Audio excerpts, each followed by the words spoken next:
Who's the most famous American journalist perhaps of all time? Bob Woodward. Woodward and Bernstein. Watergate.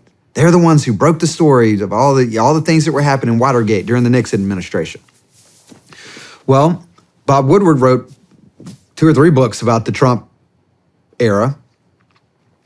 And there's a scene in one of his books where he talks about, it's during the campaign, when Steve Bannon first joined the Trump campaign.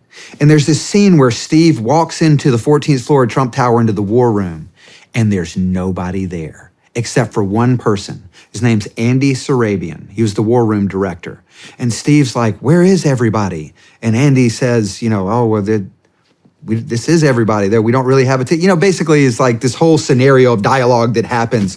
And Steve, dramatically says, I want everybody back in here from this moment until the day the election happens. It's this like dramatic scene of we're going to rally the troops and we're going to have everybody in this room and it's going to be a whole thing. It's a really dynamic story, except for the fact that it never happened.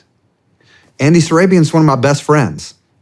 Seeing this book, I'm like, did this happen, Sarabian? He's like, dude, nothing even remotely like that ever happened. And Bob Woodward never called Andy Sarabian to ask him if this story ever happened. I don't know where he got this story. There's only 2 people in the room, Steve Bannon and Andy Sarabian. And one of the 2 people in the room he never even talked to find out if this story even happened. I don't know if he talked to Steve Bannon or not. I'm just saying at least one of the people in the middle of this story, he never even called to ask about this scene. And yet it's a prominent scene in one of his big best-selling books. This is the most famous American journalist in history. And that's how little he cared about getting the story right. Now imagine, the Bible says if you're faithful in small things, be faithful in big things. If you're not faithful in small things, you won't be faithful in big things. If Bob Woodward couldn't care enough to get that story right, what makes you think that he would get any story of any meaning and substance right?